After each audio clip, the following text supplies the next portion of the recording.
आज हम कुछ प्रश्नों को डिस्कस करेंगे राज्यपाल के साथ।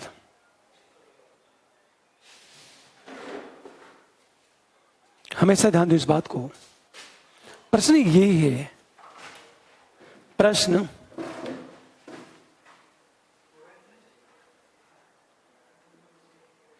राज्यपाल पद पर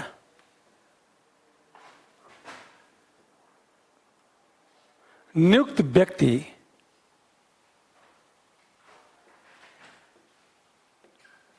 अपने पद के साथ न्याय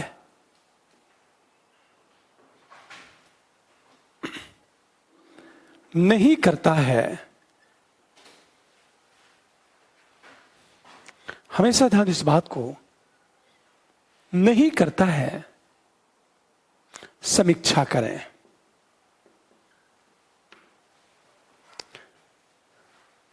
प्रश्न ये है, राज्यपाल पद पर नियुक्त व्यक्ति अपने पद के साथ न्याय नहीं करता है, समीक्षा करें। हम समीक्षा की बात करेंगे। सिंपल चीजें हम ये बात करेंगे हमेशा कि राज्यपाल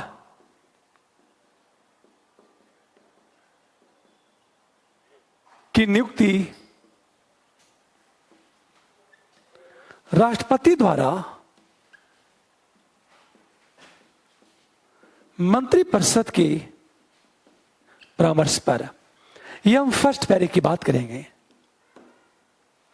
हम सेकेंड पैरे की बात करेंगे। हमेशा ध्यान दो इस बात को, राज्यपाल पद पर नियुक्त व्यक्ति अपने पद के साथ न्याय नहीं करते। ये बात क्यों उठा? हमेशा कि अपने पद के साथ न्याय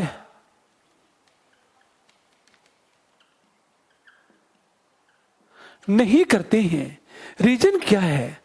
क्योंकि हमेशा ध्यान दो,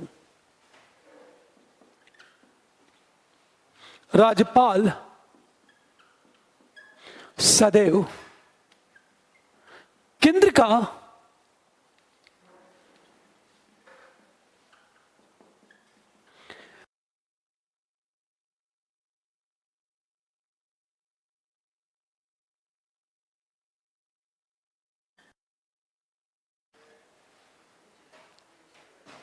केंद्र में सत्तारूढ़ दल के एजेंट की भूमिका निभाता है। हमेशा ध्यान दो,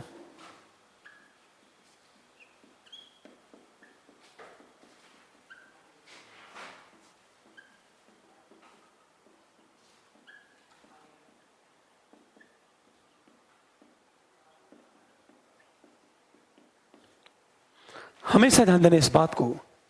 ये बातें क्यों कही जा रही हैं? पहली बात, हम दूसरी पॉइंट की जब बात करेंगे, अक्सर देखा होगा राज्यपाल अपने विवेकाधीन शक्तियों का दुरुपयोग करता है। अपने विवेकाधीन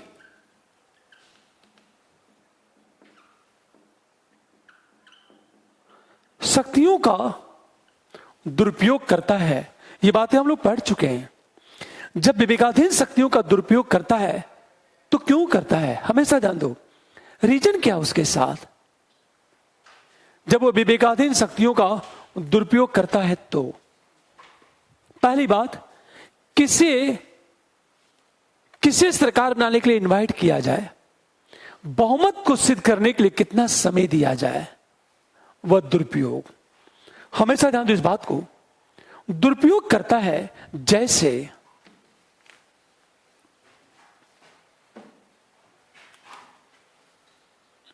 हमेशा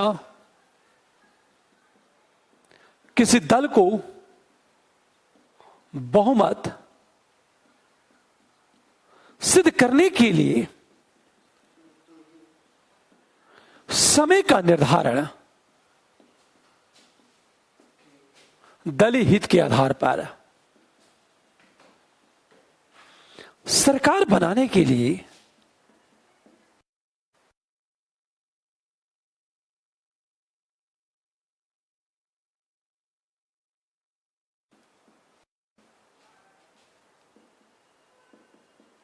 दलीय आधार पर देता है।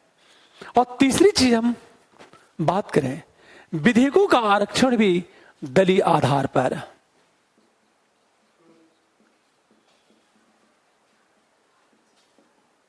आरक्षण भी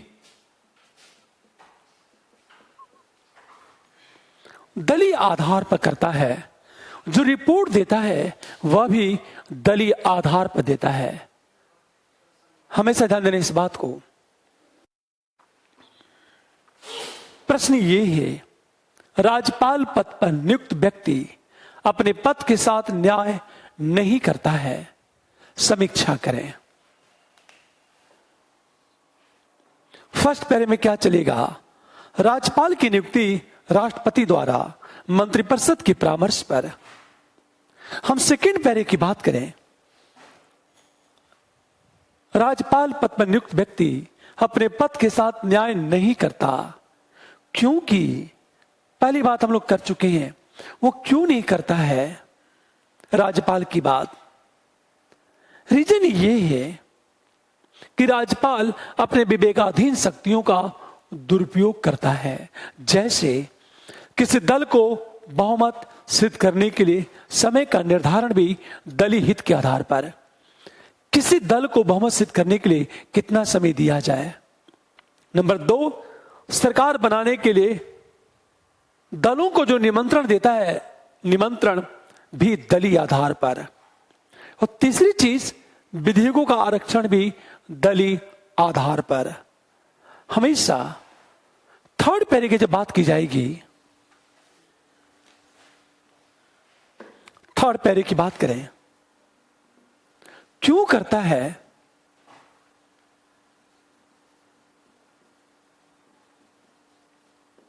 क्यों करता है? क्योंकि हमेशा ध्यान दो इस बात को, मतलब शक्तियों का दुरुपयोग क्यों करता है?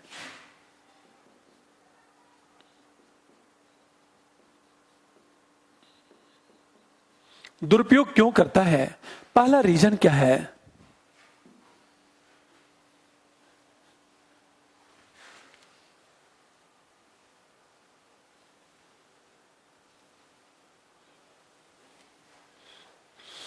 पहला जो रीजन है शक्तियों के दुरुपयोग का, क्यों?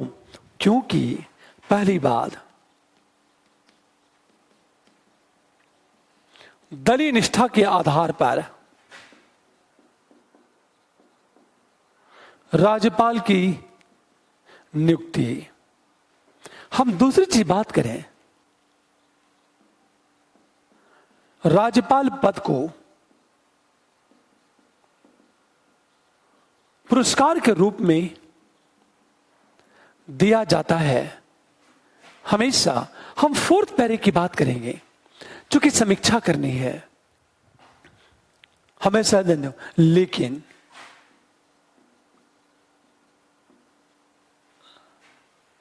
हम फोर्थ पैरे की बात करेंगे, लेकिन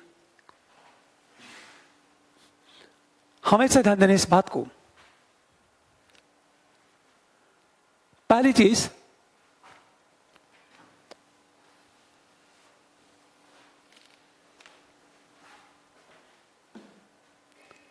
सामान्य परिस्थितियों में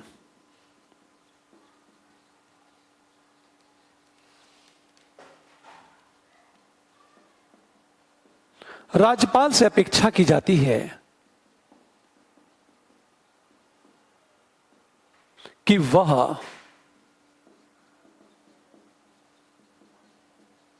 संवैधानिक प्रमुख की भूमिका निभाए। यदि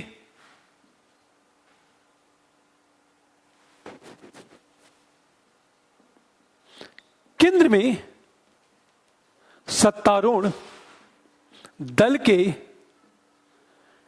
एजेंट की भूमिका निभाता है, कि भूमिका निभाता है, तो केंद्र राज्य संबंध पर प्रतिकूल प्रभाव पड़ता है। और राज्यपाल वापस जाओ के नारे लगने लगते हैं।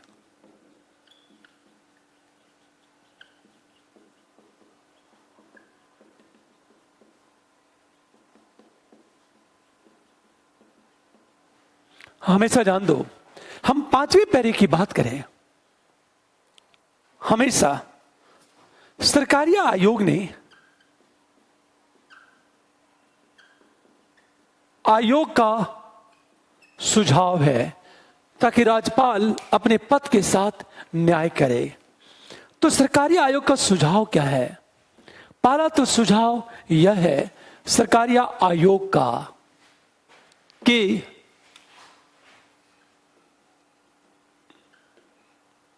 निष्पक्ष व्यक्ति को राज्यपाल के पद पर बैठाया जाए।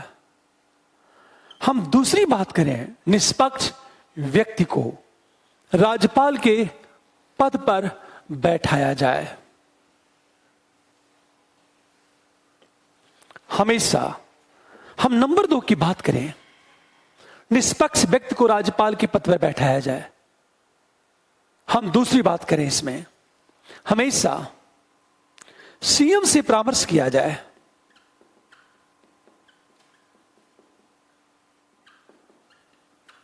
और तीसरी चीज,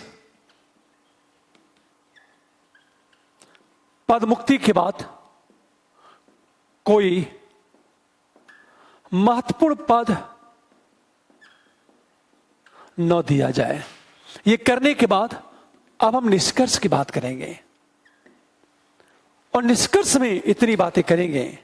वस्तुतः राज्यपाल का निष्पक्ष होना लोकतंत्र और केंद्र संबंध दोनों के लिए आवश्यक है।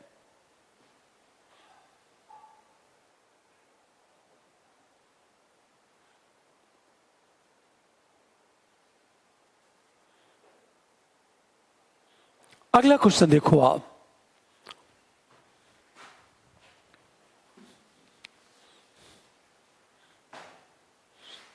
अगला क्वेश्चन देखो आप,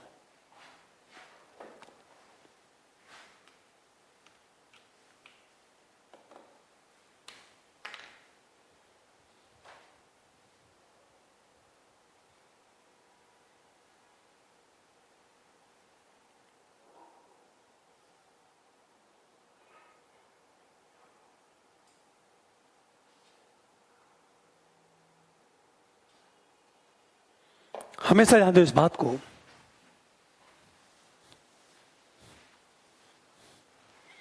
अगला क्वेश्चन, पहली चीज, राष्ट्र की एकता एवं अखंडता को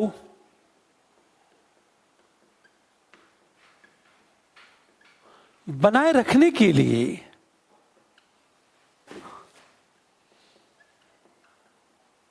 राज्यपाल के निर्वाचन की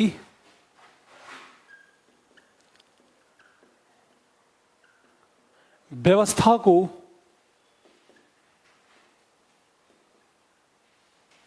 स्वीकार किया गया, किंतु इस व्यवस्था से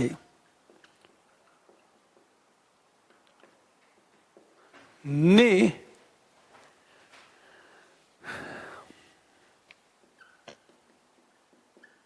भारतीय लोकतांत्रिक व्यवस्था में उस लूट प्रथा को जन्म दिया जिससे संविधान सभा बचना चाहती थी।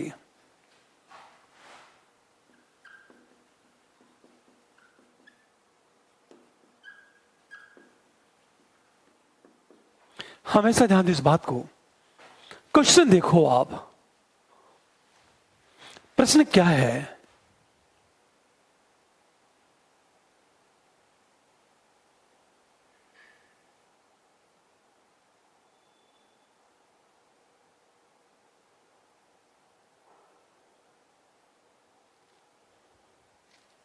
ध्यान दो इस बात को, राष्ट्र की एकता एवं अखंडता को बनाए रखने के लिए राज्यपाल के निर्वाचन की व्यवस्था को स्वीकार किया गया, किंतु उस व्यवस्था ने भारतीय लोकतांत्रिक व्यवस्था में उस लूट प्रथा को जन्म दिया जिसे संविधान सभा बचना चाहती थी। आपको करना क्या है? फर्स्ट पैरा में यह बताना है, हमेशा फर्स्ट पैरा में यह बताना है कि राज्यपाल की नियुक्ति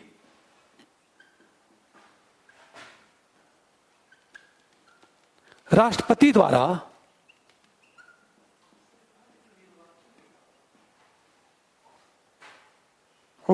एक मिनट, राज्यपाल की नियुक्ति नो निर्वाचन,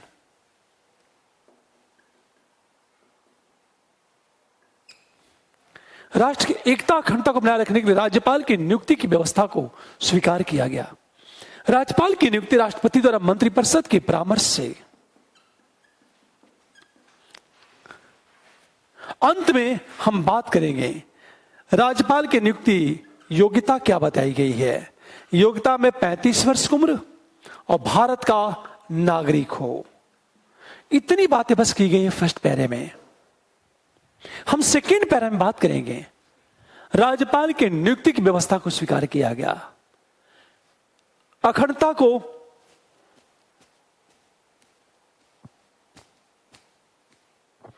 बनाए रखने के लिए। यह फर्स्ट पैरा। अब सेकेंड पैरे को देखो आप। फर्स्ट पैरा, हम सेकेंड पैरे की जब बात करेंगे तो सेकेंड पैरे में क्या चलेगा हमारा? हमेशा अखंडता को एकता एवं अखंडता को बनाए रखने के लिए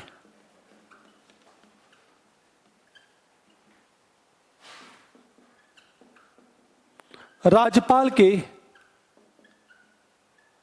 नियुक्ति की व्यवस्था को स्वीकार किया गया। हमेशा ध्यान दो इस बात को, जब सेकेंड पैरे की हम बात करेंगे तो एक बात करना, एकता अखंडता को बनाए रखने के लिए राज्यपाल की नियुक्ति की व्यवस्था को स्वीकार किया गया। क्योंकि पहला पॉइंट क्या है, क्यों स्वीकार किया गया? हमेशा राज्यपाल क्या करता है? कितना खूबसूरत जवाब। नियुक्त राज्यपाल क्या करेगा? नियुक्त राज्यपाल केंद्र के आंख कान और नाक की भूमिका निभाता है।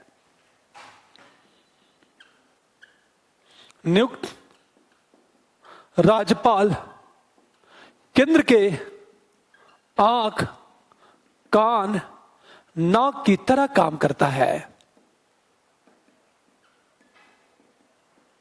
हम दूसरी चीज बात करें, जो नियुक्त राज्यपाल होगा यह देखेगा कि राज्य का प्रशासन संविधान के अनुसार चल रहा है या नहीं। यदि नहीं चलता है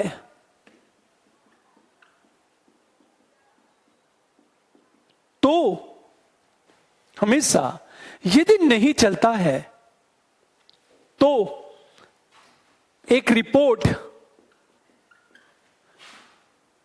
केंद्र के पास भेजा जाता है। हमेशा ध्यान दो इस बात को, वो रिपोर्ट भेजेगा केंद्र के पास।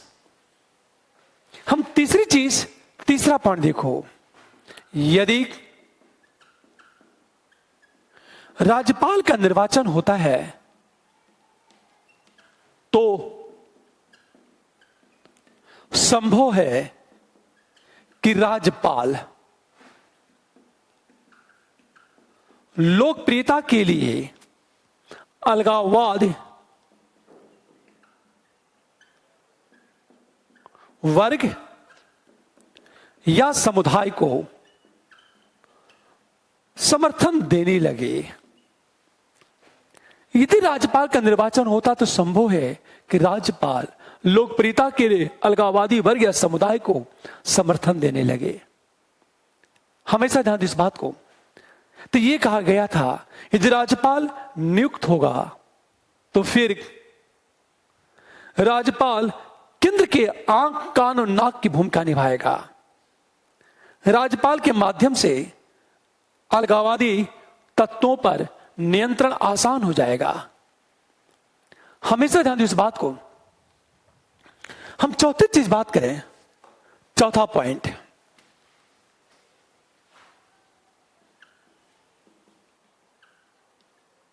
नियुक्त राज्यपाल के द्वारा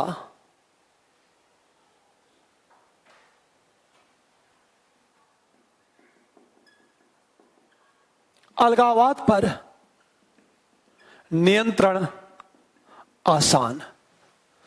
पहली चीज,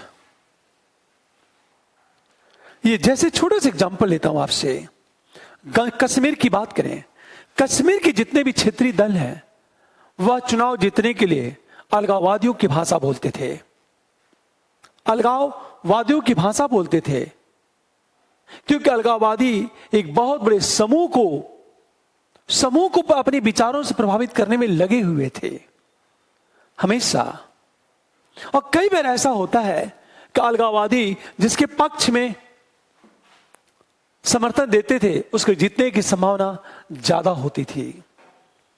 किंतु इस व्यवस्था ने भारतीय लोकतंत्र में लूट प्रथा को जन्म दे दिया। हम सेकेंड पैरा में, इस व्यवस्था ने भारतीय लोकतांत्रिक व्यवस्था में लूट प्रथा को जन्म दिया। कैसे जन्म दिया? लूट प्रथा को जन्म दिया। हमेशा ध्यान दो, चूंकि नियुक्ति राष्ट्रपति के द्वारा होती है और राष्ट्रपति मंत्रिपरिषद के परामर्श से काम करता है। फर्स्ट, नियुक्ति राष्ट्रपति द्वारा मंत्रिपरिषद के परामर्श से होती है।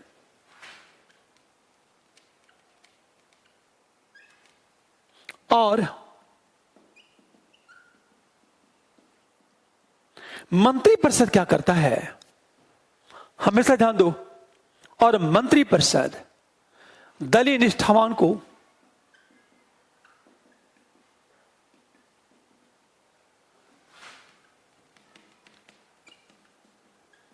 राज्यपाल के पद पर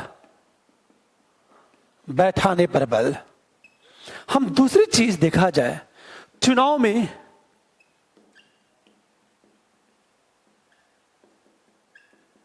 हारे हुए लोगों को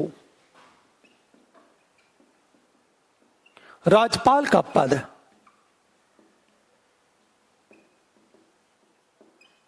पुरस्कार के रूप में।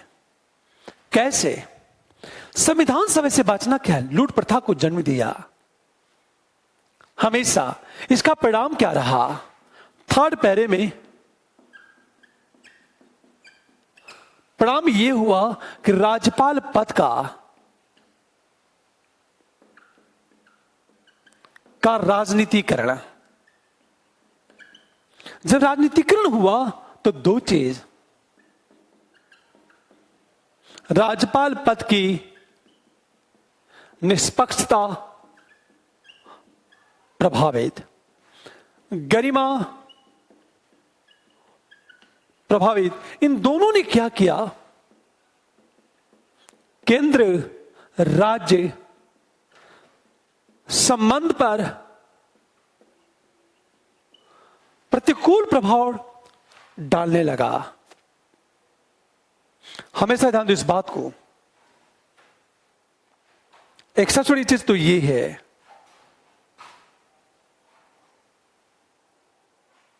इसने किया क्या? केंद्र राज्य संबंधों पर इसने प्रतिकूल प्रभाव डाला। ये थर्ड पैरे की बात करें, हमेशा ध्यान दो, हम फोर्थ पैरे की जब बात करेंगे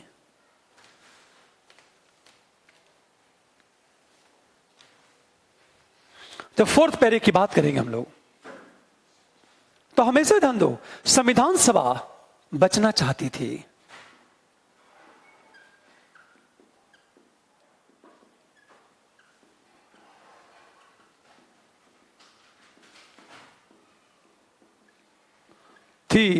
क्योंकि नंबर 1, लूट प्रथा के कारण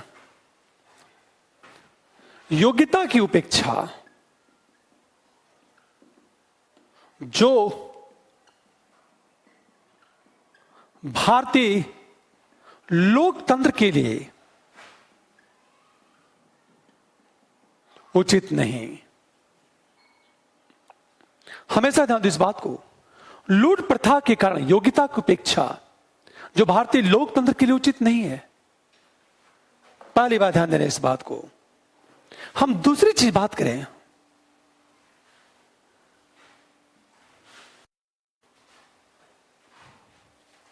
लूट प्रथा से संविधान सभा बचना चाहती थी। नंबर 2 की बात करें, हमेशा ध्यान दो, लूट प्रथा क्या करता है, संघवाद कमजोर होता है।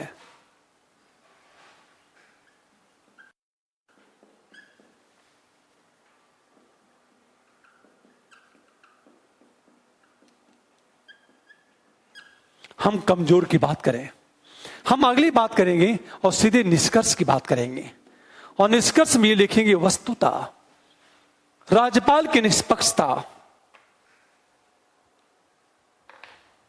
लोकतांत्रिक संविधान और व्यवस्था के लिए आवश्यक है। हमारा आंसर क्लोज।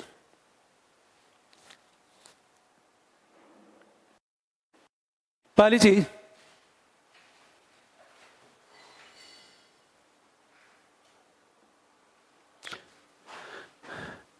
अगला क्वेश्चन देखो आप,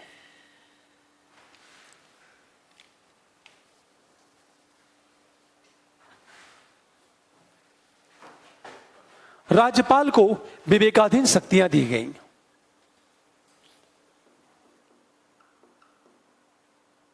राज्यपाल को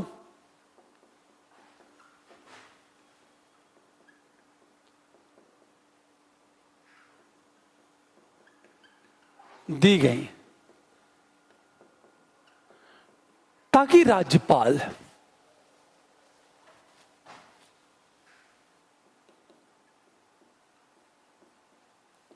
शासन व्यवस्था के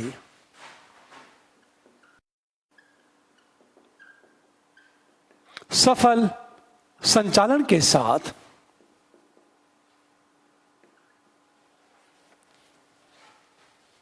राष्ट्र की एकता, अखंडता को बनाए रख सके। किंतु इस विवेकाधीन शक्तियों ने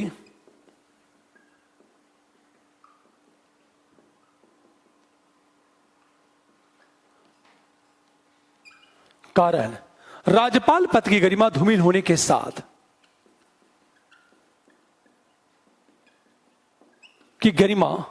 धूमिल होने के साथ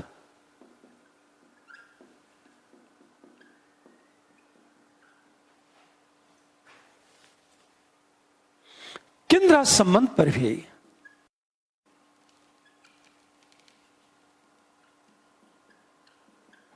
प्रतिकूल प्रभाव पड़ा।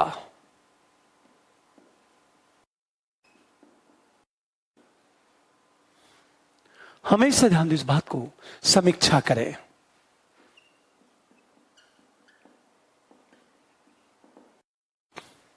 बहुत ही सिंपल क्वेश्चन है यह। देखो आप, राज्यपाल को विवेकाधीन शक्तियां दी गई ताकि राज्यपाल शासन व्यवस्था के सफल संचालन के साथ राष्ट्र की एकता अखंडता को बनाए रख सके। किंतु इन विवेकाधीन शक्तियों के कारण राज्यपाल पद की गरिमा धूमिल होने के बाद केंद्र राज्य संबंध पर भी प्रतिकूल प्रभाव पड़ा। अब इस प्रश्न को देखो, आप हमेशा विवेकाधीन शक्ति दी गई ताकि राज्यपाल शासन व्यवस्था के सफल संचालन के साथ राष्ट्र की एकता अखंडता को बनाए रख सके। तो पहली बात, इस विवेकाधीन शक्तियों के बल पर राज्यपाल एकता अखंडता और शासन व्यवस्था के सफल संचालन में कैसे भूमिका निभाता है। इसका मतलब यह है, राष्ट्र की एकता अखंडता को बनाए रखने में विवेकाधीन शक्तियां कैसे भूमिका निभाती हैं। हमेशा सेकेंड पैरा में, किंतु इस विवेकाधीन शक्तियों के कारण राज्यपाल पद का धूमिल होने के साथ केंद्र राज्य संबंध पर भी प्रतिकूल प्रभाव पड़ा। तो विवेकाधीन शक्तियों के कारण राज्यपाल पद की गरिमा कैसे धूमिल हुई और केंद्र राज्य संबंध पर कैसे प्रतिकूल प्रभाव पड़ा, यही प्रश्न है। समांतर लड़का गलती क्या करेगा? इन प्रश्नों में वो विवेकाधीन शक्तियों का उल्लेख कर देगा। विवेकाधीन शक्ति की व्याख्या पूछ ही नहीं रहा है। विवेकाधीन शक्तियों के बल पर राष्ट्र की एकता और अखंडता कैसे बनी रहेगी, यह लिखना है हमेशा। और दूसरी चीज, राज्यपाल पद की कैसे गरिमा धूमिल हुई और केंद्र राज्य संबंधों पर कैसे प्रतिकूल प्रभाव पड़ा, यही प्रश्न है। इन प्रश्नों को देखो आप। फर्स्ट पैरा में क्या करना है? अनुच्छेद 163 क्या कहता है?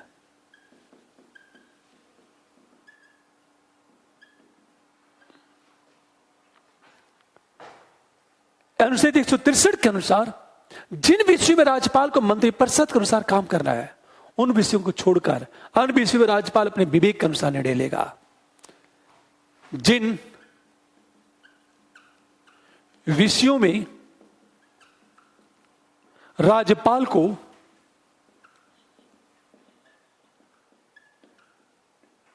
अपनी मंत्रिपरिषद के अनुसार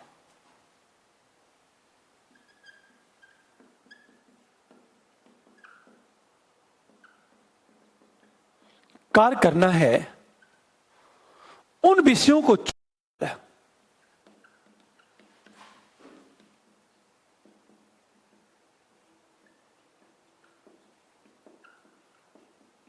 अन्य विषयों में राज्यपाल को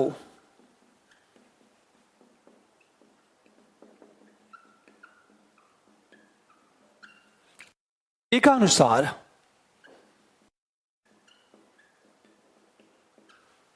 निर्णय लेना है। यह फर्स्ट पैरा। हमेशा ध्यान दें इस बात को। अब इस प्रश्न में हम यह नहीं बताएंगे कि राज्यपाल की नियुक्ति कौन करता है और क्या योग्यता है। यह फर्स्ट पैरा।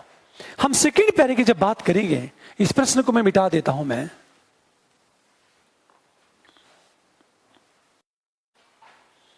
जब सेकेंड पैरे की बात होगी तो सेकेंड पैरा देखो, ये तो फर्स्ट पैरा। सेकेंड पैरा में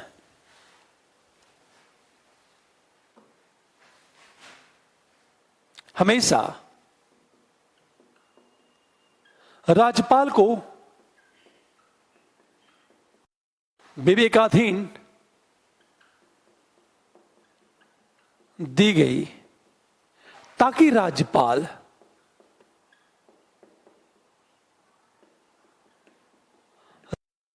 एकता एवं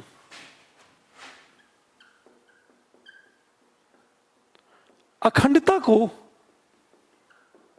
बनाए रख सके। ये लाइन अब ये बता देना कि विवेकाधीन शक्तियों के बल पर एकता अखंडता को कैसे बनाए रख सकता है राज्यपाल, अब मैं बताना चाहता हूं। और शासन का कैसे संचालन करता राज्यपाल, पूरी बात ध्यान दो। कैसे करता है? जैसे हम फर्स्ट की बात करें, नंबर 1, हमेशा ध्यान दो इस बात को। यदि राज्य विधानसभा कोई ऐसा विधेयक पारित करती है जिससे अलगाववाद को प्रोत्साहन मिलेगा, तो राज्यपाल क्या करेगा? उन विधेयकों को आरक्षित कर सकता है। हमेशा यदि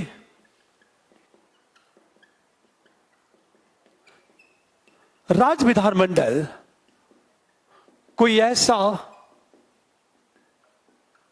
विधेयक करती है जिससे अलगाववाद को प्रोत्साहन मिल सकता है, तो राज्यपाल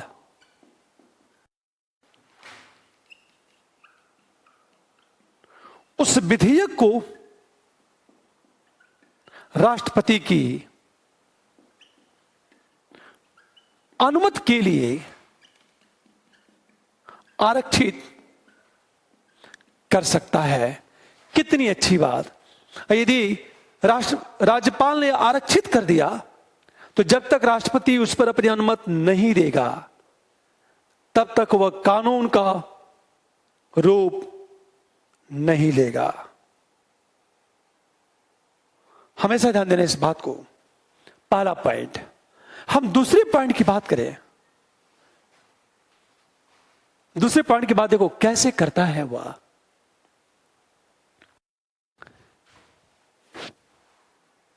पूरी बात ध्यान देना। राज्यपाल कैसे करता है? ये अपने एकदम विवेक के अनुसार निर्णय लेगा वो।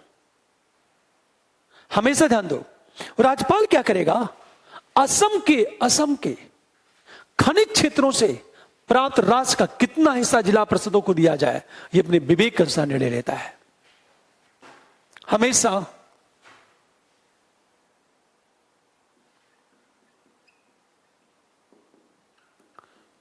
असम का राज्यपाल असम के खनिज क्षेत्रों से प्राप्ति राशि का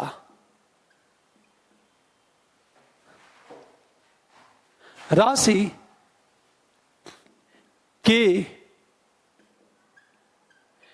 एक हिस्से का निर्धारण अपने विवेकानुसार जिला परिषदों के लिए करता है। अब सोचो, ताकि जिला परिषदें संतुष्ट हों, अब व्यवस्था को बनाए रखें ताकि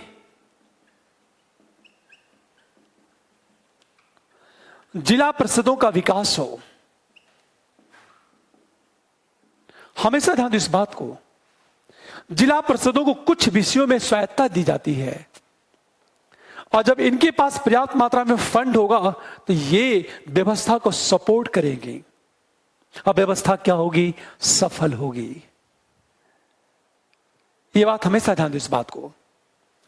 हम तीसरी चीज बात करें 356 के संबंध में। हमेशा ध्यान दो इस बात को। यदि संविधान होती है तो राज्यपाल क्या करेगा? संविधान की अवहेलना होती है तो स्वाभाविक है शासन व्यवस्था पर राष्ट्र की एकता अखंडता पर प्रतिकूल प्रभाव पड़ता है। हम तीसरे पॉइंट की बात कर दें।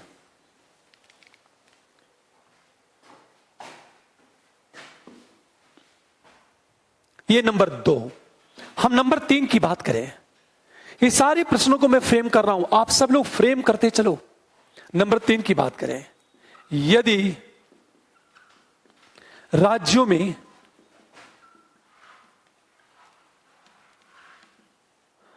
संविधान की उपेक्षा है तो हमेशा शासन व्यवस्था एवं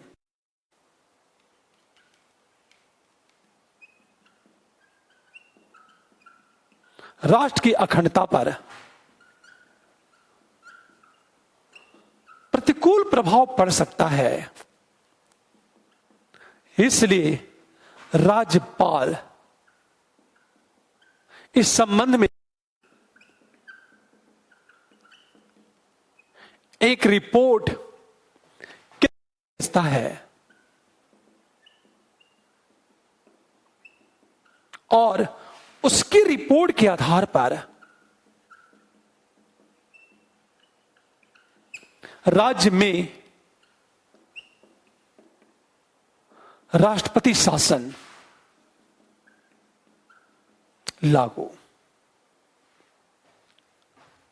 हमेशा ध्यान इस बात को, यदि राज्यों में संविधान की उपेक्षा होती है तो शासन व्यवस्था राष्ट्र की अखंडता पर प्रतिकूल प्रभाव पड़ सकता है। इससे राज्यपाल इस संबंध में एक रिपोर्ट केंद्र को भेजता है और उसके रिपोर्ट के आधार पर राज्य में राष्ट्रपति शासन लागू होता है, अर्थात उस राज्य का शासन सीधे राज्यपाल के राष्ट्रपति के अधीन आ जाता है। नंबर 4 की बात करें, हमेशा ध्यान दो, हम 4 की बात करें, 4th पॉइंट देखो आप, 356 लागू होने पर राज्यपाल क्या करता है? केंद्र की ओर से शासन का संचालन करता है। हमेशा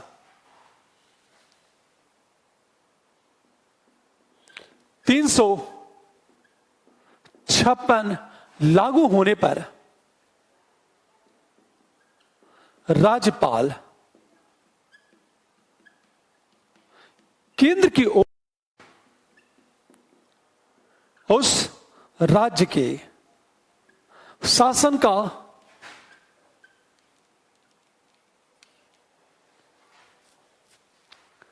संचालन करता है। हमेशा ध्यान दो, इससे क्या होगा? शासन व्यवस्था बनी रहती है ताकि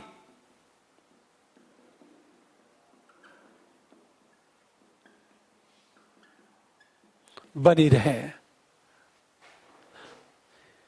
पर एक प्रश्न, ये तो फर्स्ट सेकेंड पैरा, पर विवेकाधीन शक्तियों के कारण राज्यपाल पद की गरिमा धूमिल भी हुई।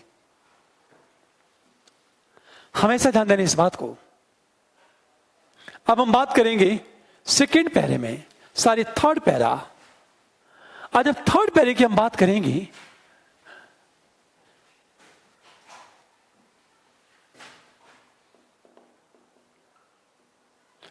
किंतु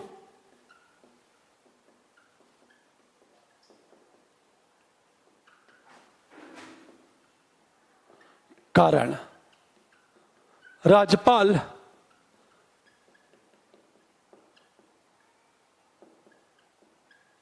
पद की गरिमा धूमिल हुई और केंद्र संबंध पर प्रतिकूल प्रभाव भी पड़ा।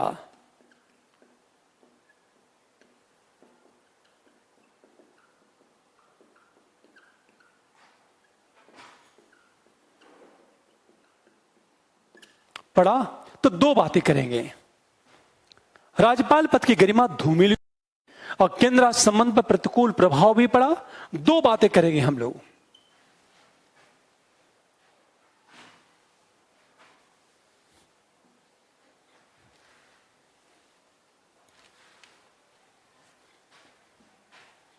हमेशा ध्यान दो इस बात को, यहां 2 बातें होंगी। पहली चीज कि क्यों गरिमा धूमिल हुई और केंद्र संबंध क्यों प्रभावित हुआ, तो 2 बात ध्यान देना। रीजन क्या था? रीजन सबसे बड़ा क्या था? राज्यपाल पद पर दल के प्रति निष्ठावान लोगों को बैठाया जाने लगा। प्रांतर राज्यपाल ने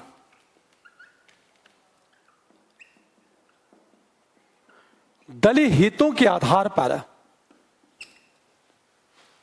विवेकाधीन शक्तियों का दुरुपयोग करने लगा।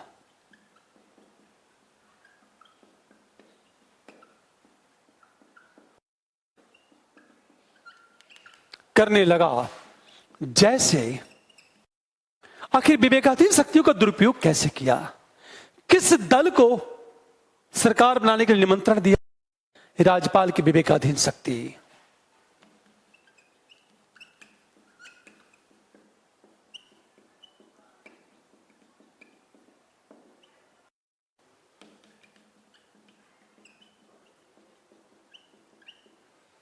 हम नंबर 2 की बात करें, बहुमत सिद्ध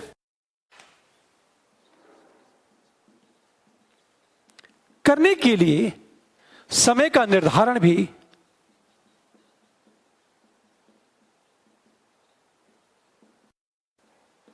दलीय आधार पर। हम नंबर सी की बात करें,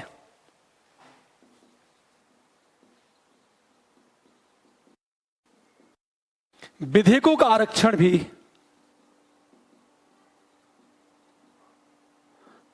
दलीय आधार पर।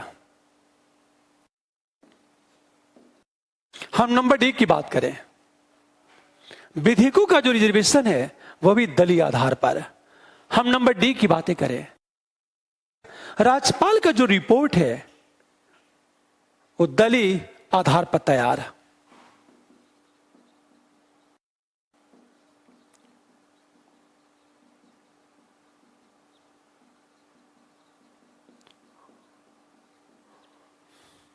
सब कुछ दलीय हितों को ध्यान में रख करके सबसे ज्यादा क्या कहा जाता है, नंबर ए।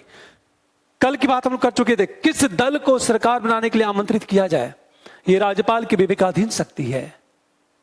कई बार राज्यपाल क्या करता है, जिस दल का सदस्य राज्यपाल या पहले सदस्य था, राज्यपाल अपने दल को सरकार बनाने के लिए इनवाइट करता है और बहुमत सिद्ध करने के लिए समय भी अलग अलग तरीके से देता है।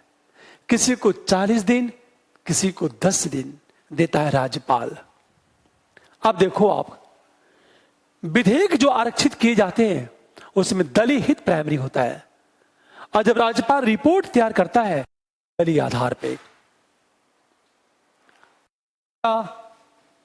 ध्यान दो कैसे, इसका परिणाम क्या होता है। अब हम चौथे पैरे में आएंगे।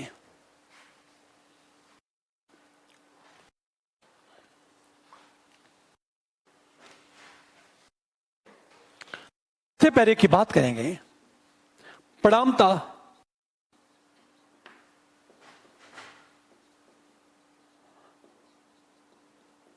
राज्यपाल का विरोध राज्यपाल जाओ के नारे लगने लगते हैं। हमेशा ध्यान इस बात को,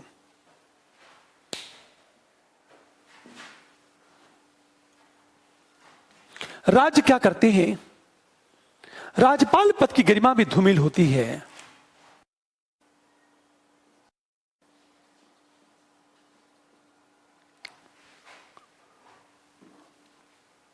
हमेशा केंद्र राज्य संबंध कमजोर। हम 5वें पैरे में निष्कर्ष की बात करेंगे। इसलिए केंद्र राज्य संबंध को मजबूत बनाए रखने के लिए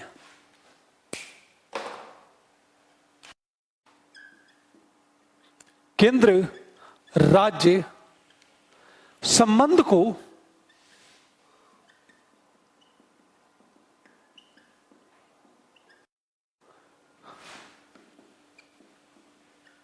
राज्यपाल के संबंध में सरकारिया आयोग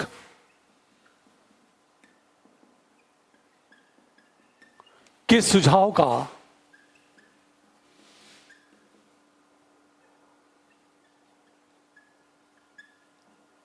अनुपालन आवश्यक है। ये 4th पैरा।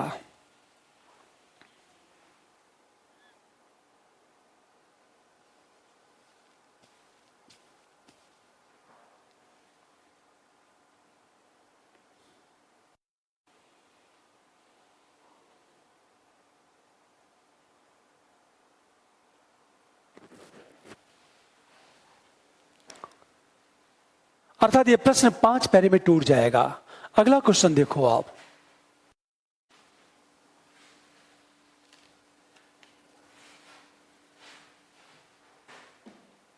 अगला क्वेश्चन देखो आप, ध्यान देना इस बात को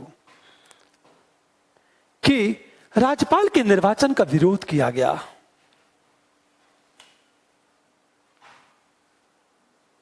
क्वेश्चन,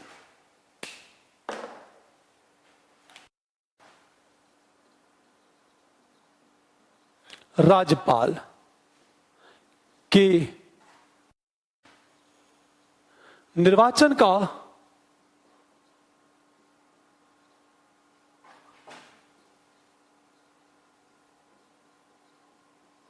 विरोध किया गया, किंतु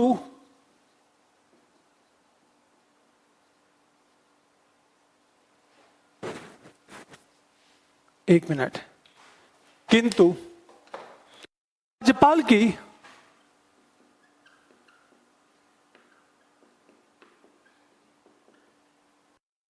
राजनीतिक गतिविधियों ने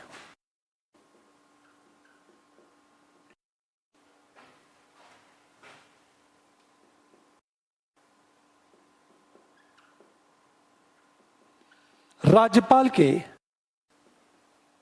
निर्वाचन के विरोध को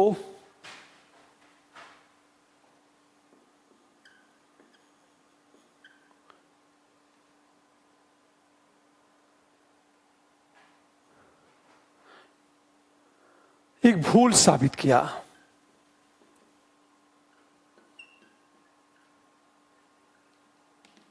यही प्रश्न है।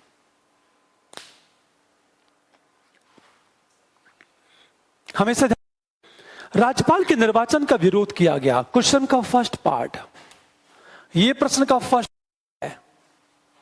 किंतु राज्यपाल की राजनीतिक गतिविधियों ने राज्यपाल के निर्वाचन के विरोध को एक भूल साबित कर दिया, यह प्रश्न का सेकंड पार्ट है। और यह प्रश्न 3 पैरे में टूट जाएगा। हमेशा ध्यान दो इस बात को। आपको करना क्या है, फर्स्ट पैरे में राज्यपाल के निर्वाचन का विरोध किया, फर्स्ट पैरे में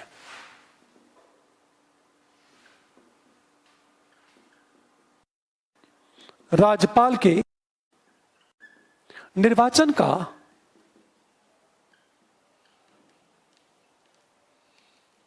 विरोध किया गया। क्यों किया गया,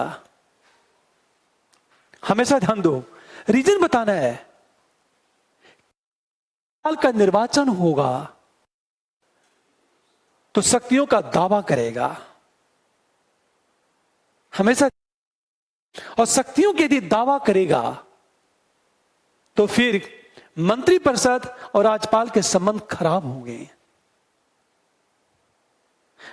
तो यदि निर्वाचन की बात की जाती, राज्यपाल का निर्वाचन होता तो दलीय आधार पर होता, परिणामतः राज्यपाल पद का राजनीतिकरण हो जाता, वो निष्पक्ष नहीं रह जाता।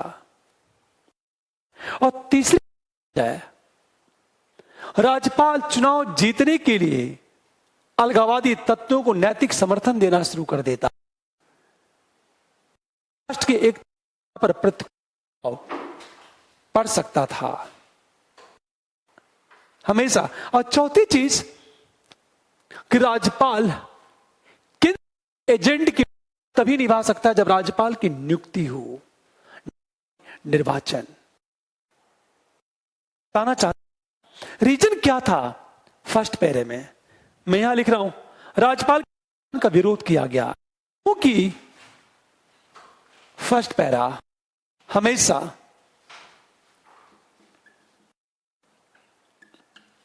निर्वाचन के कारण राज्यपाल वास्तविक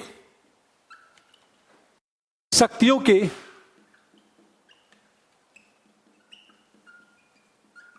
प्रयोग का दावा करता, परिणामतः मंत्रिपरिषद एवं राज्यपाल के बीच विवाद बढ़ जाता।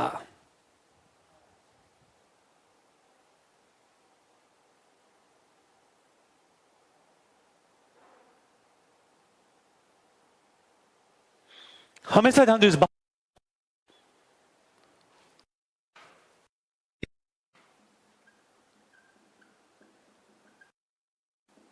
विवाद बढ़ जाता, पहला पॉइंट। Number A. हम नंबर 2 की बात करें, लिख रहा हूं मैं। नंबर बी की बात करें, देखो पहली चीज, हम बी की बात, हाल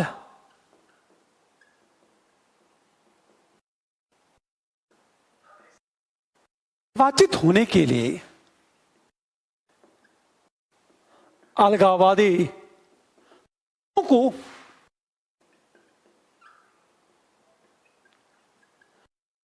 समर्थन दे सकता है।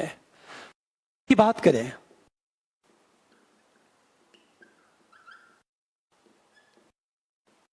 दलीय आधार पर होगा।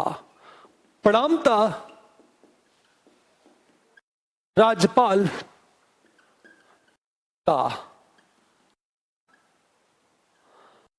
राजनीतिकरण हो जाएगा। और राज्यपाल पद का यदि राजनीतिकरण हो गया तो उसका दुष्परिणाम क्या होगा।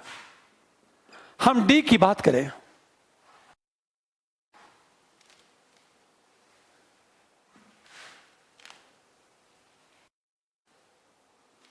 हमेशा ध्यान दो इस बात को। हम डी की बात करें, राज्यपाल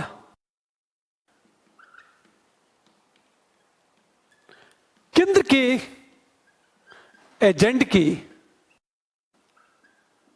भूमिका तभी निभा सकता है जब वह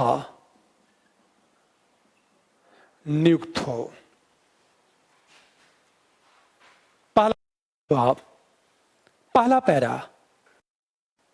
हम सेकेंड पैरे की बात करें, पर निर्वाचन एक भूल साबित हुआ।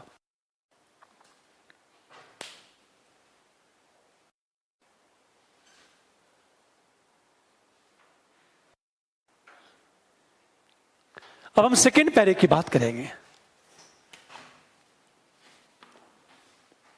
और जब सेकेंड पैरे की बात उठेगी, इस बात को पर निर्वाचन को भूल गया। सेकेंड पैरा,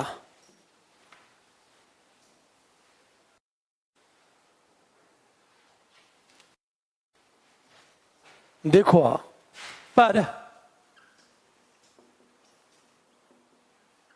या किंतु निर्वाचन का विरोध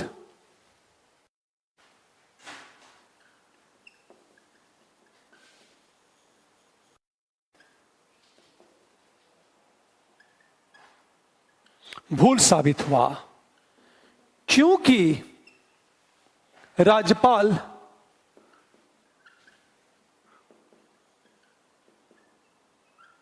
नियुक्ति के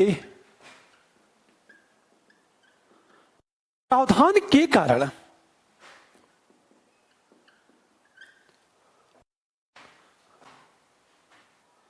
राज्यपाल की निष्पक्षता प्रभावित हुई। जैसे फर्स्ट, दलीय निष्ठावान लोगों को राज्यपाल के पद पर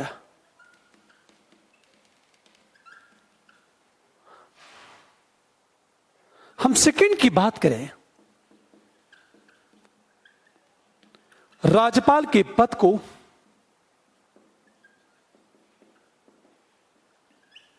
पुरस्कार के रूप में हारे हुए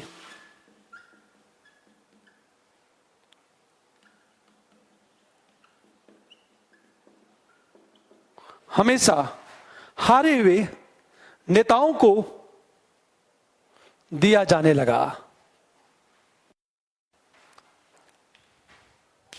ये हम सेकंड पैरे की बात करेंगे। अब देखो आप, निर्वाचन का विरोध भूल साबित हुआ। क्यों भूल साबित हुआ? क्योंकि राज्यपाल पद का राजनीतिकरण हो गया। दलित लोगों को राज्यपाल के पद पर बैठाया जाने लगा। राज्यपाल के पद को पुरस्कार के रूप में हारे हुए नेताओं को दिया जाने लगा। हमेशा ध्यान दो, परिणामतः क्या हुआ? हम थर्ड पैरे में आएंगे। परिणामतः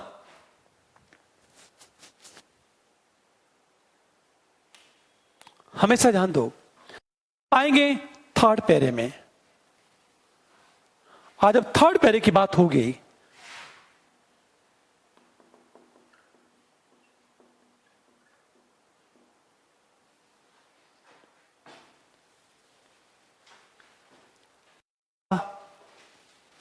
ध्यान देने इस बात को, परिणामतः राज्यपाल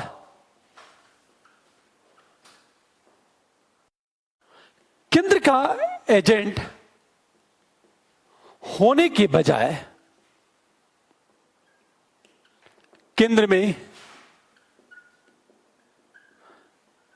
सत्तारूढ़ दल का एजेंट बनना पसंद किया। परिणामतः विवेकाधीन शक्तियों का दुरुपयोग।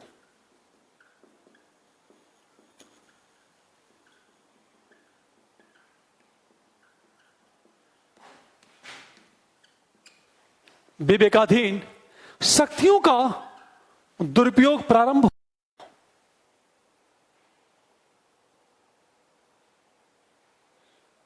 अब हमेशा ध्यान दो इस बात को, यह विवेकाधीन शक्तियों का दुरुपयोग कैसे शुरू हुआ? प्रारंभ जैसे,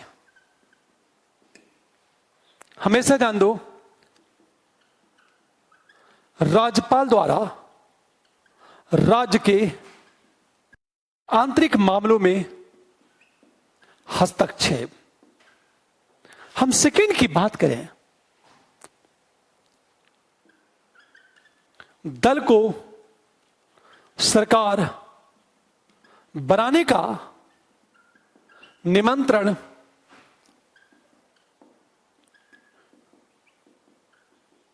दलीय हित के आधार पर। हमेशा ध्यान दो, बहुमत सिद्ध करने के समय का निर्धारण भी दलीय हित के आधार पर।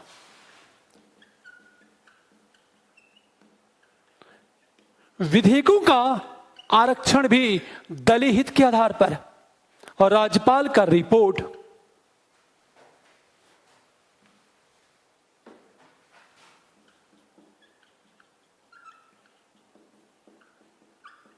रिपोर्ट भी निष्पक्ष नहीं।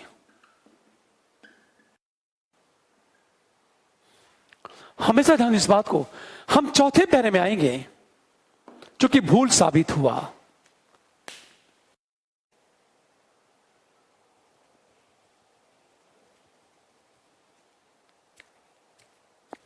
हमेशा ध्यान दो, राज्यपाल केंद्र का एजेंट होने के बजाय केंद्र में सत्तारूढ़ दल का एजेंट बनना पसंद किया। परिणामतः विवेकाधीन शक्तियों का दुरुपयोग प्रारंभ जैसे, राज्यपाल द्वारा राज्य के आंतरिक मामलों में हस्तक्षेप, दल को सरकार बनाने का निमंत्रण दलीय हित के आधार पर, बहुमत सिद्ध करने के समय का निर्धारण भी दलीय हित के आधार पर, विधेयकों का आरक्षण भी दलीय हितों के आधार पर, और राज्यपाल का रिपोर्ट भी निष्पक्ष नहीं रह गया। हम चौथे पैरे की जब बात करेंगे, हमेशा ध्यान दो, परिणाम स्वरूप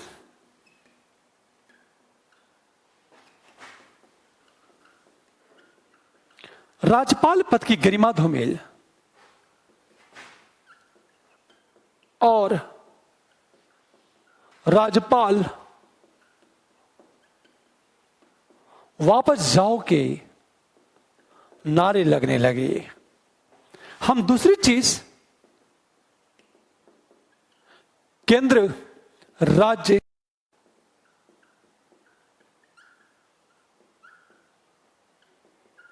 प्रतिकूल प्रभाव। अंत में हम बात करेंगे निष्कर्ष। क्योंकि प्रश्न सीधा प्रश्न है कि भूल साबित स्पष्ट करना है, इच्छा नहीं करनी है, तो केवल आपको बता देना है।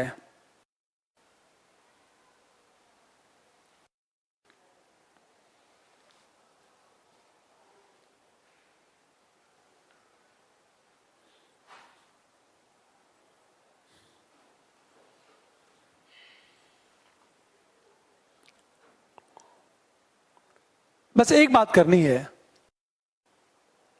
कि सरकारी आयोग के सुझाव का अनुपालन आवश्यक। निष्कर्ष में सरकारी आयोग के सुझाव का पालन आवश्यक। हमारा आंसर क्लोज।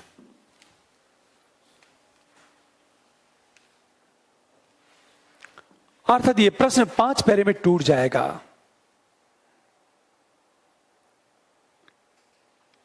अब देखो, राज्यपाल एक डूबते हुए सूरज की तरह नहीं है, बल्कि उगते हुए सूरज की तरह है।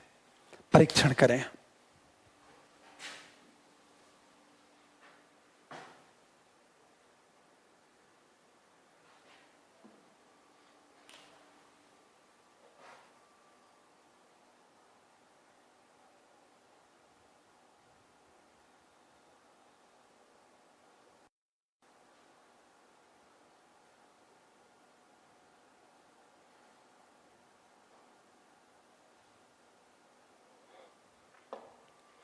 अगला क्वेश्चन देखो आप।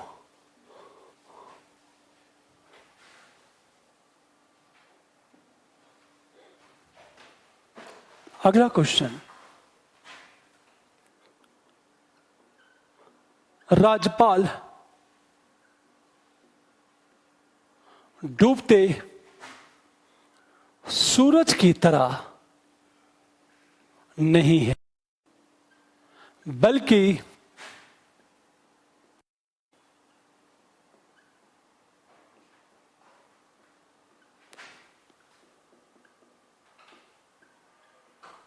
परीक्षण करें।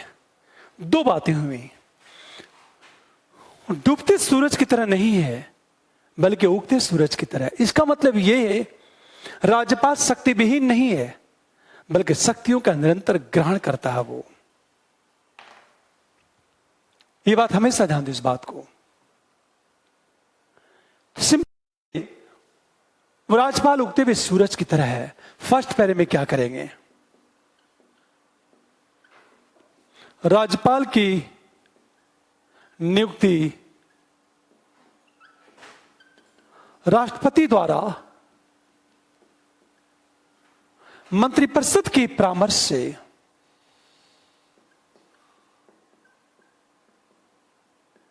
First para. इसी में हम ये बताएंगे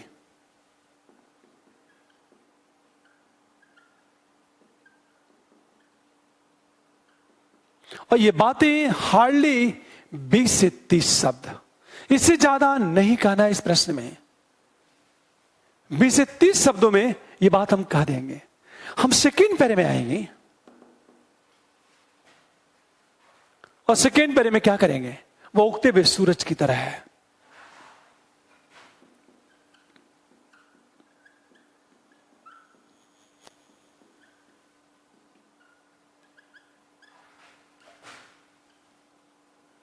क्योंकि एक तरफ करना क्या है, राज्यपाल की विवेकाधीन उल्लेख करना है। हमेशा ध्यान दो, यहां राज्यपाल की केवल विवेकाधीन शक्तियों का उल्लेख करना आपको। सामान्य जो शक्तियां हैं, कार्यपालिका, न्यायपालिका, विधायिका, इसकी बात करनी ही नहीं है। उगते परीक्षण करना है, क्या वास्तव में सही है या फिर गलत है। हमेशा ध्यान दो, राज्यपाल की विवेकाधीन शक्तियों की बात करें कि राज्यपाल कितना पावरफुल है, यह हमेशा ध्यान देना इस बात को। हम थर्ड पैरे की बात करेंगे। चूंकि परीक्षण करना है कितना सही है और कितना गलत है, हमेशा जान लो। लेकिन हम ये बात करेंगे कि राज्यपाल की जो भी विवेकाधीन शक्तियां हैं वो राष्ट्रपति के द्वारा निर्देशित होती है। हमेशा ध्यान दो इस बात को, परीक्षण करना है तो हमेशा हम बात करेंगे परीक्षण में दो बातें हमेशा। पहली चीज, राज्यपाल की अनेक शक्तियां ऐसी हैं जो मंत्रिपरिषद के परामर्श से होनी है।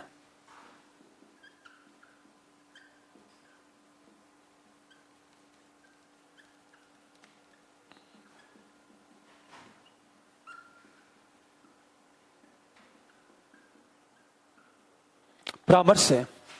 दूसरी चीज,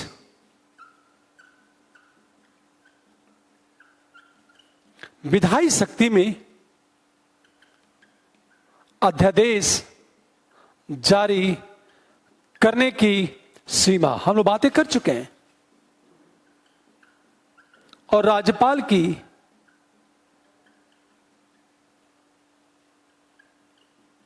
विवेकाधीन शक्तियों पर राष्ट्रपति का नियंत्रण।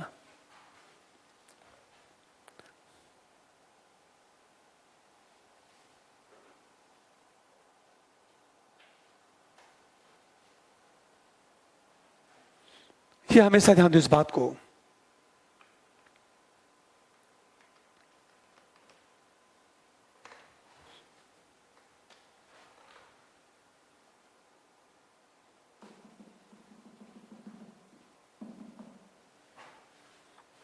हम चौथे पैरे में आएंगे और चौथे पैरे में निष्कर्ष की बात करेंगे। हमारा आंसर क्लोज इस तरह हमारा आंसर चलेगा। एक बहुत बेहतरीन प्रश्न देखो जिसकी चर्चा हम लोग करेंगे।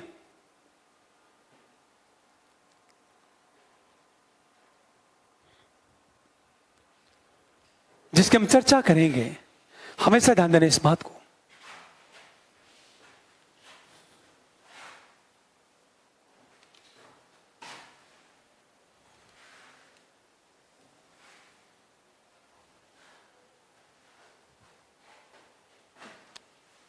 हमेशा।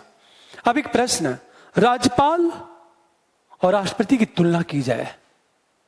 राज्यपाल और राष्ट्रपति की तुलना।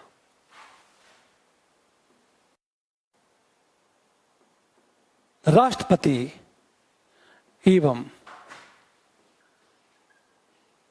हम राज्यपाल की यदि तुलना की बात करें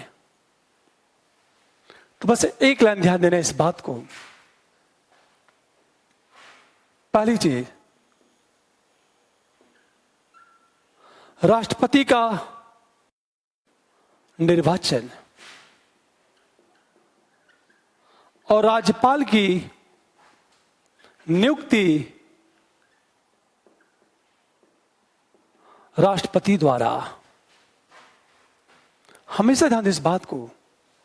राज्यपाल को हटाने के लिए महाभियोग सारे, राष्ट्रपति को महाभियोग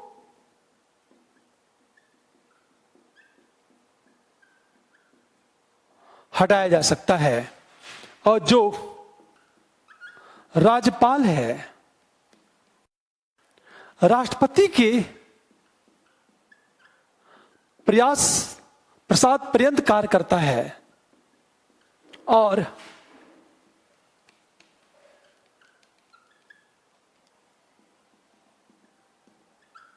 हटाने के लिए संविधान में कोई आधार नहीं बताया गया है। देखो, हम जब राष्ट्रपति की बात करते हैं तो फिर राष्ट्रपति को महाभियोग द्वारा हटाया जा सकता है, किंतु जो राज्यपाल की बात करेंगे तो जो राज्यपाल है राष्ट्रपति के प्रसाद पर्यंत कार्य करता है, और राज्यपाल को हटाने के लिए संविधान में कोई आधार नहीं बताया गया है।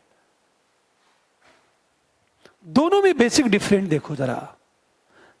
हमेशा हम तीसरी चीज बात करें,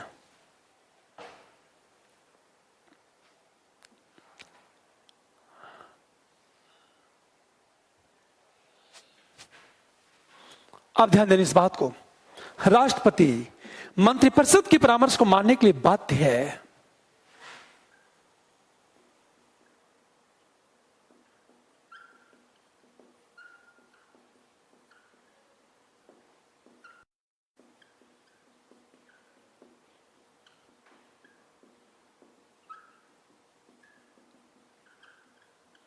अर्थात राष्ट्रपति के पास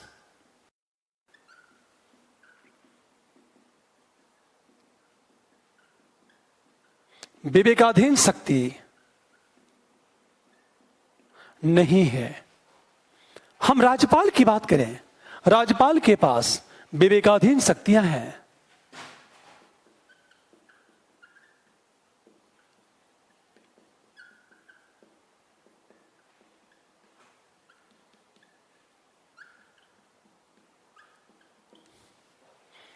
दोनों में अंतर देखो आप।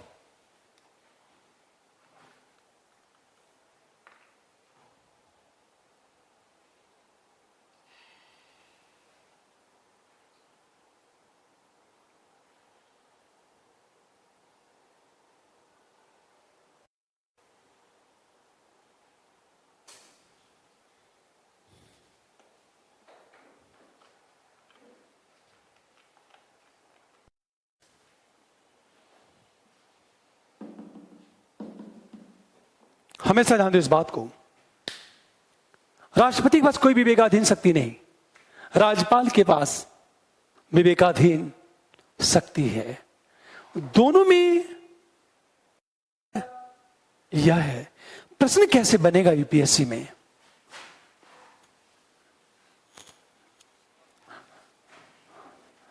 जब प्रश्न की बात करेंगे, प्रश्न कैसे पूछा जा सकता है यूपीएससी में या पीसीएस में? राष्ट्रपति संवैधानिक प्रमुख है, पर राज्यपाल संवैधानिक प्रमुख से अधिक है। क्वेश्चन देखो आप, राष्ट्रपति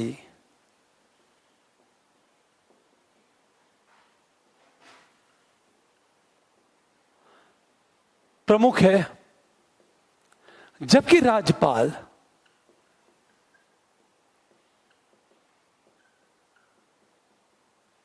संवैधानिक प्रमुख से अधिक है। यह जो प्रश्न है तो आपको करना क्या है? फर्स्ट पैरे में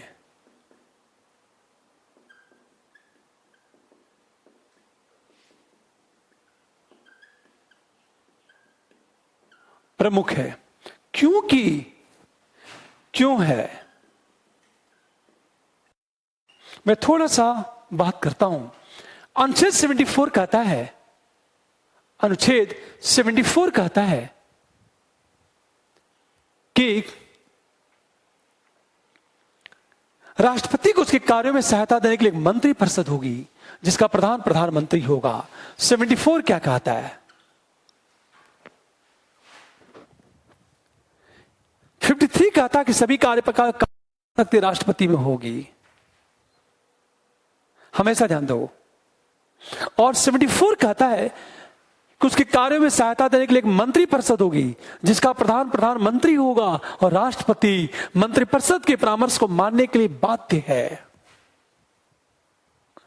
हमेशा ध्यान दो इस बात को, यह कहा गया था वो बाध्य है। 74 की बात हम करेंगे। जितनी भी उसकी विधायी शक्तियां और कार्यपालिका शक्ति है, सबका प्रयोग मंत्रिपरिषद के परामर्श पर करता है वो। तो पहली चीज 74 का प्रावधान लिख दोगे आप। 74 का प्रावधान क्या है?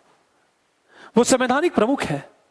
हम 75 कहते हैं, 75 में मंत्रियों की नियुक्ति पीएम के परामर्श पर,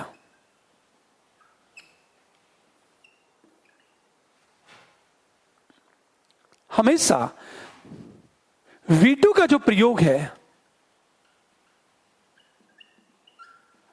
मंत्रिपरिषद के परामर्श पर, पूरा ये राष्ट्रपति करता क्या है? क्षमादान शक्ति का प्रयोग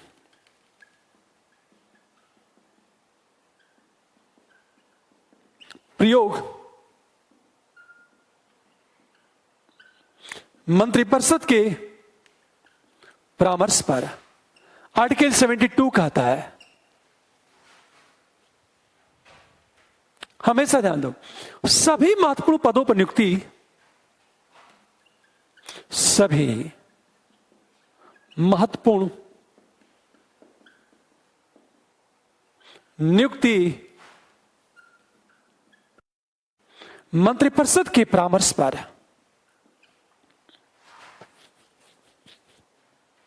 ये सारी बातें कर देंगे। हम सेकंड पैरे में आएंगे।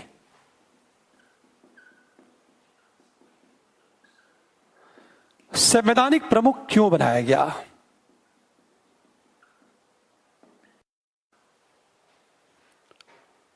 ये तो फर्स्ट पैरे में ये कर दोगे आप। 74 एक बहुत अच्छी बात, राजीव गांधी ने क्या कहा था कि 78 की व्याख्या भी 74 के आलोक में होनी चाहिए। 74 की व्याख्या भी 78 के आलोक में होनी चाहिए, ये राजीव गांधी ने कहा था।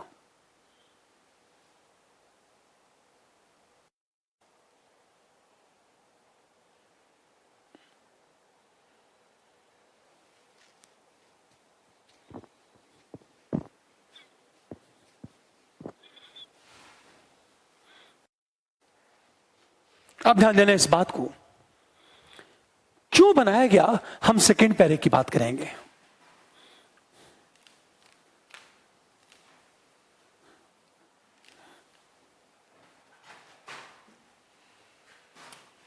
कारण क्या है कि भारत में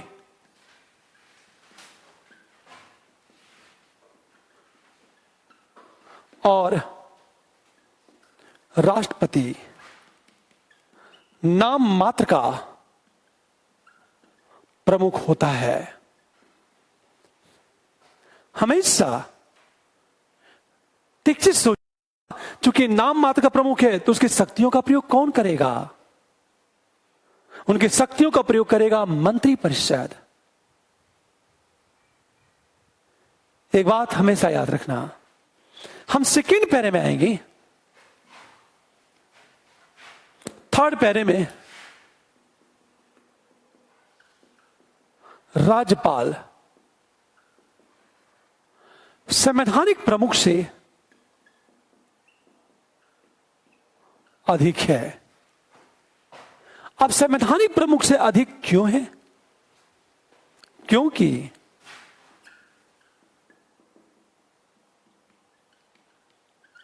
राज्यपाल के पास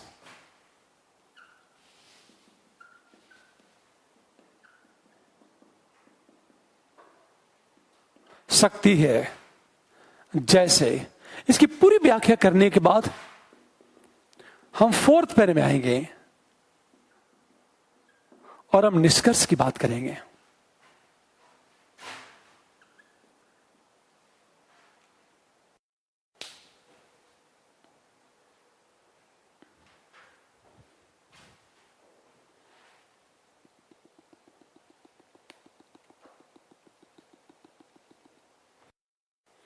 अब ध्यान दो इस बात को,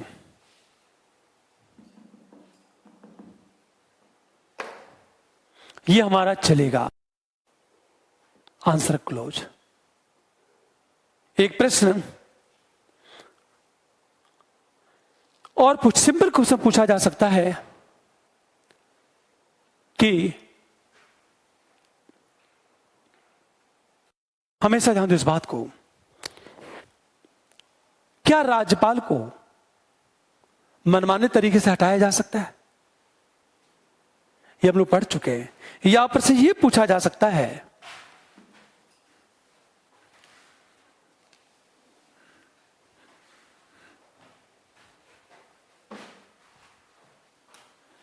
क्वेश्चन, राज्यपाल को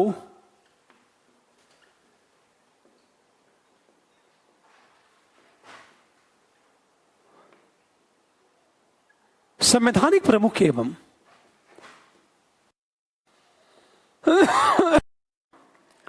केंद्र के बीच एक संतुलन बनाकर चलना चाहिए।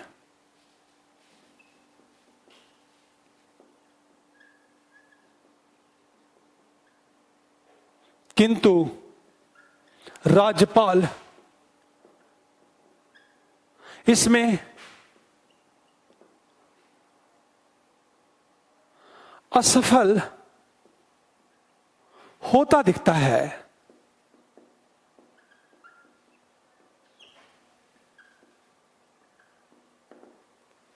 इसमें असफल होता दिखता है।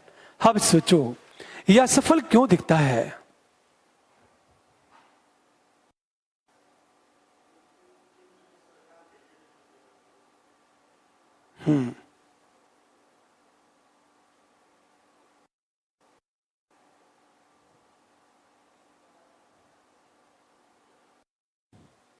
अब ध्यान देना इस बात को, असफल क्यों दिखता है? तो फर्स्ट पैरे में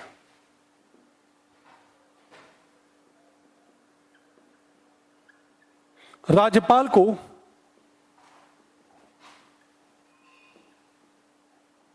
संवैधानिक प्रमुख एवं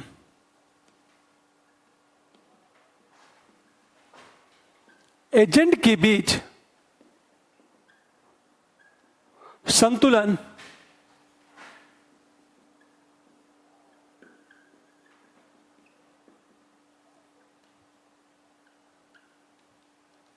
क्यों संतुलन बना के चलना चाहिए? हमेशा ध्यान दो इस बात को, क्योंकि यदि किसी एक तरफ झुकाव हुआ, हमेशा ध्यान दो, किसी एक तरफ झुकाव हुआ तो फिर संविधान की अपेक्षा प्रशासन की असफलता राष्ट्र की एकता पर प्रतिकूल प्रभाव पड़ सकता है। क्योंकि एक तरफ झुकाव होने से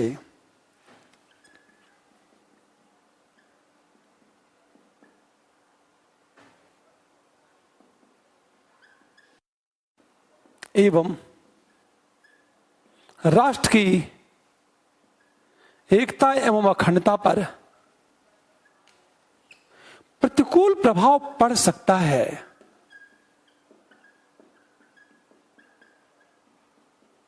जैसे अब एक चीज सोचो, किसी भी एक तरफ झुकाव हुआ तो प्रशासन की सफलता और राष्ट्र की एकता और अखंडता भी प्रभावित होगी। कैसे होगा और क्यों होगा?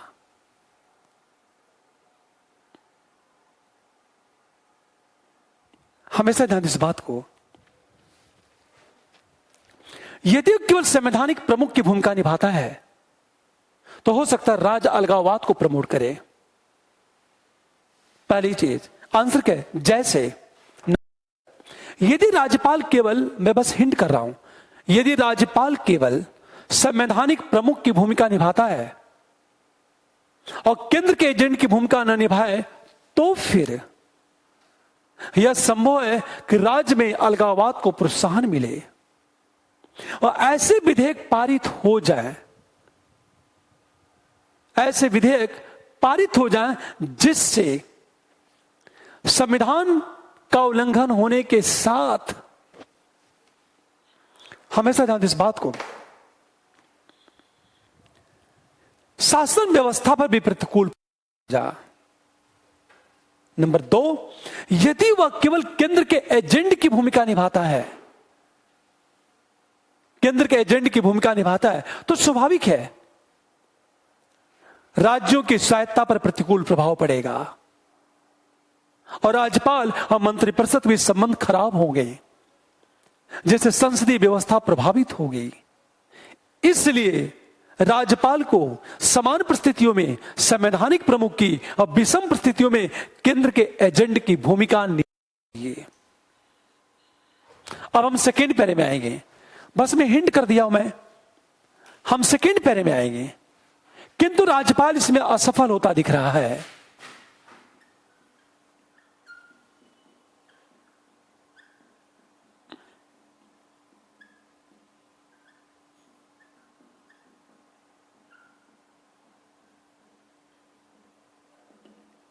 अब सोचो, राज्यपाल असफल होता क्यों दिख रहा है? पहले तो मैंने ये कहा फर्स्ट पैरे में, क्योंकि अब जैसे मैंने बहुत सारे एग्जाम्पल दे दिए कि संवैधानिक प्रमुख की भूमिका निभाएगा, तो केवल संवैधानिक प्रमुख की भूमिका निभाएगा तो ये प्रॉब्लम क्रिएट होगी। केवल केंद्र का एजेंट की भूमिका निभाए तो ये प्रॉब्लम क्रिएट होगी। अब हमेशा ध्यान दो इस बात को। देखो, आप राज्यपाल इसमें असफल होता दिख रहा है। क्यों होता दिख रहा है? हमेशा देखो, रीजन क्या है? अर्थात राज्यपाल सामान्यतः केंद्र का एजेंट ही नहीं, बल्कि राज्यपाल क्या करता है, समान परिस्थितियों में भी केंद्र में सत्तारूढ़ दल के एजेंट की भूमिका निभाता है। अब हम बात करेंगे सेकेंड पैरा। क्योंकि राज्यपाल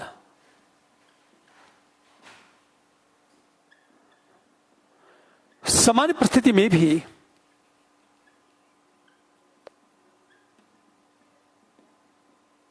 साथ केंद्र में सत्तारूढ़ दल के एजेंट की भूमिका दिखता है। क्योंकि फिर हम लोग पढ़ चुके हैं सत्तारूढ़ दल के एजेंट की भूमिका क्यों निभाता दिखता है, क्योंकि उसकी नियुक्ति दलीय निष्ठा के आधार पर, ये पूरा लूट प्रथा, राज्यपाल का पद एक पुरस्कार स्वरूप है, वह दिया जाता है।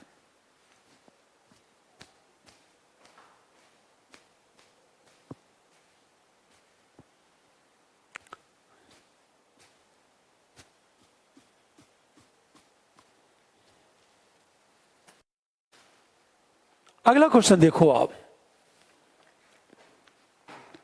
ये हो जाएगा। हम थर्ड पैरे में आएंगे और निष्कर्ष की बात कर देंगे। हमारा आंसर क्लोज। ये जबकि मैं सारी बातें लिखवा चुका हूं आप सबको। अगला क्वेश्चन देखो आप,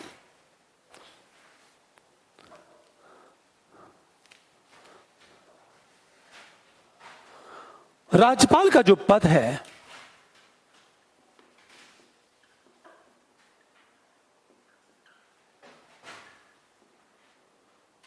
केंद्र एवं राज्यपाल के बीच विवाद का विषय बना हुआ है।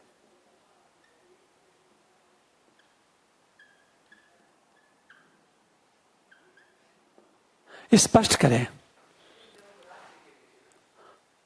ओह सॉरी, केंद्र और राज्य के बीच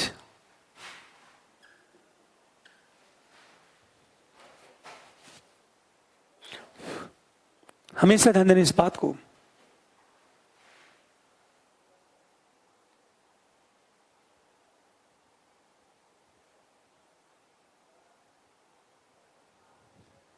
इसको समझो आप, राज्यपाल का पद केंद्र राज्य के बीच विवाद का विषय बना हुआ है। स्पष्ट करें आखिर विवाद का विषय क्यों बना है, पूरी बात ध्यान देना। हम फर्स्ट पैरे में क्या करेंगे, राज्यपाल की हम नियुक्ति की बात करेंगे। नियुक्ति राष्ट्रपति के द्वारा मंत्रिपरिषद के परामर्श पर। हम सेकेंड पैरे की बात करेंगे, यह केंद्र और राज्य के बीच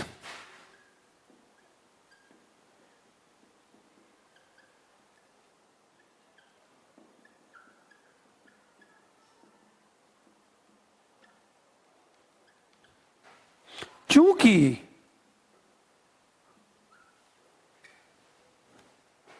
अब हमेशा ध्यान दो, क्यों बना हुआ है? क्योंकि राज्यपाल राज्य के आंतरिक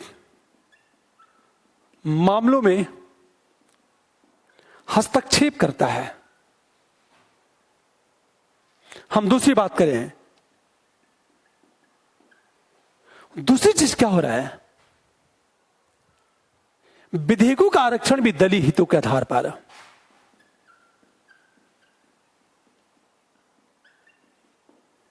आरक्षण केंद्र में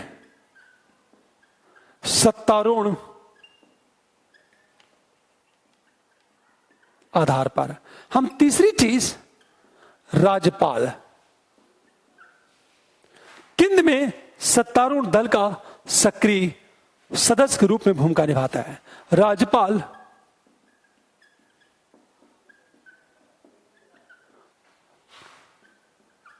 दल के सक्रिय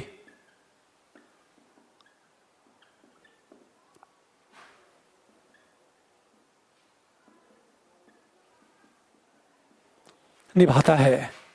हमेशा ध्यान दो इस बात को, राज्यपाल केंद्र में सत्तारूढ़ दल के सक्रिय सदस्य के रूप में भूमिका निभाता है।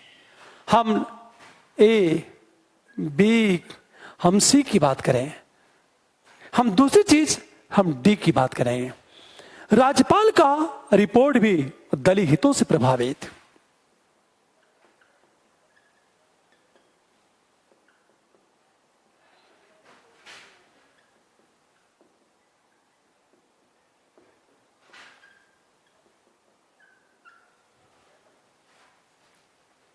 और राज्यपाल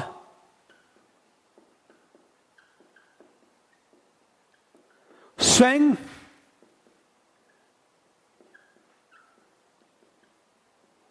राष्ट्रपति शासन की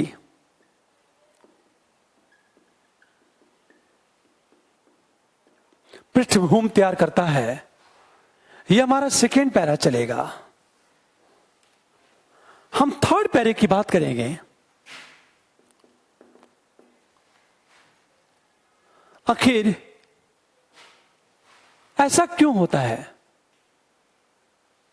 हमेशा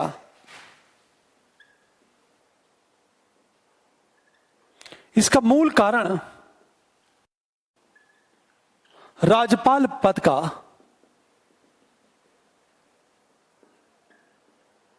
राजनीतिकरण है।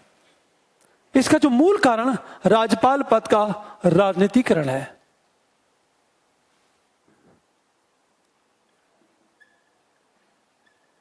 राजनीतिकरण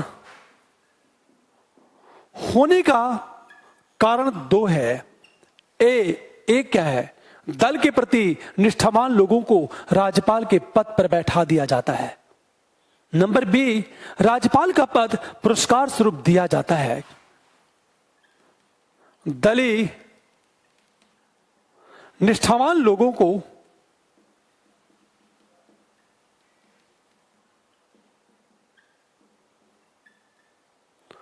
पद पर बैठाना। और बी क्या है? हमेशा पद को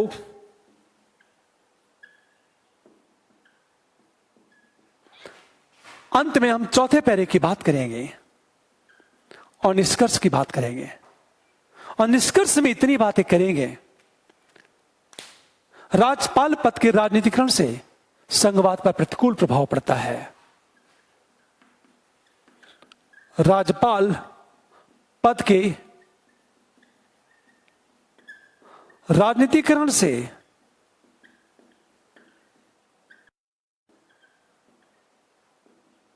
बस हमारा आंसर क्लोज। ये हमारा आंसर चलेगा।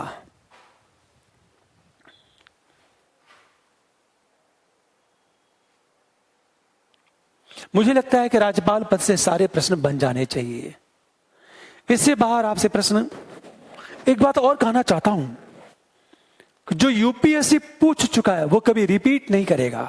ये भूल जाना कि रिपीट करेगा, वो कभी रिपीट नहीं करेगा। एक बात हमेशा याद रखना,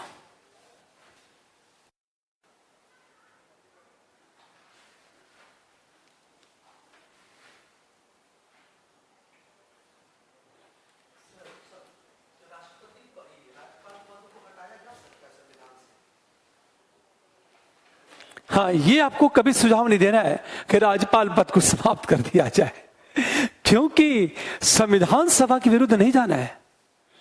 जो गलतियां, उन गलतियों को दूर करना है। अब संसद निर्णय लेगा कि उस पद को समाप्त किया जाए कि ना किया जाए, और संविधान संशोधन के माध्यम से यह निर्णय लिया जाएगा। हमेशा यदि संसद चाहे तो संविधान में संशोधन करके इस पद को समाप्त कर सकती है, हमेशा जान लो। लेकिन समाप्त करना भी शायद संसद ऐसा ना करे। समाप्त करने का मतलब यह है कि राज्यों के प्रशासन के बारे में केंद्र को जानकारी नहीं मिल पाएगी, तो किसी न किसी ब्यूरोक्रेट को नियुक्त करना पड़ेगा, और ब्यूरोक्रेट तो इगोइस्ट होता है। हमेशा ध्यान दो इस बात को। अब हम आधे घंटे बाद बात करेंगे प्रीलिम्स क्लास की। आधे घंटे बाद 2:05 हो रहा है, 6 मिनट, 2:35 2:40 में हम लोग बात करेंगे